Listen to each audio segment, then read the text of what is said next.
कुठे एक मासा फिरत होता ना आता. अरे बघ ना इथे दोन्ही मेले, सगळे मेले. इथे 2 मासे मेले आहेत, इथे 2 आहेत आणि ह्याच्या आतमध्ये 1 मासा आहे.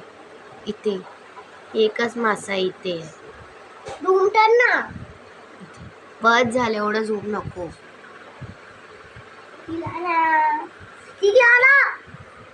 खाल्ला त्यांनी, पिराणाने खाल्ला. अरे कुठे मेला दाखव. हे बघ इथे एक मासा मेला. हा, इथे 2 मासे मेले पिराणा जवळ. नाही रे, इथे आले मासे पिराणा जवळ. अरे ते खूप छोटे आहे ना, पातळ म्हणजे खालून येत आहेत खाली. खाली डॅडीने गॅप ठेवले तुला का खालून. पिराणा सगळे तिथे गेलेत. अरे पिराणा खाऊन पण टाकू शकतो. हा, पिराणा जवळ डॅडी सगळे मासे गेले.